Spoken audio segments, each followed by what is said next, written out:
Henna designs interest ఉన్న వాళ్ళ కోసం ఇలాంటి easy and trending designs post చేస్తూనే ఉంటానండి మన మెహందీ ఛానల్లోని. ఆ ఛానల్ లింక్ కూడా నేను డిస్క్రిప్షన్ బాక్స్లో ఇస్తాను.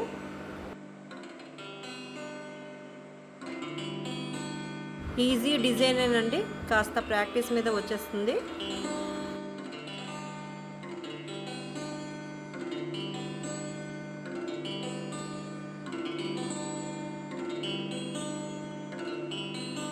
ఇలా ప్రాక్టీస్ చేయగా ఫింగర్స్ ఈజీ అయిపోయిన తర్వాత ఐడియాతోని ఎక్స్టెండ్ చేయొచ్చు అనమాట డిజైన్ని.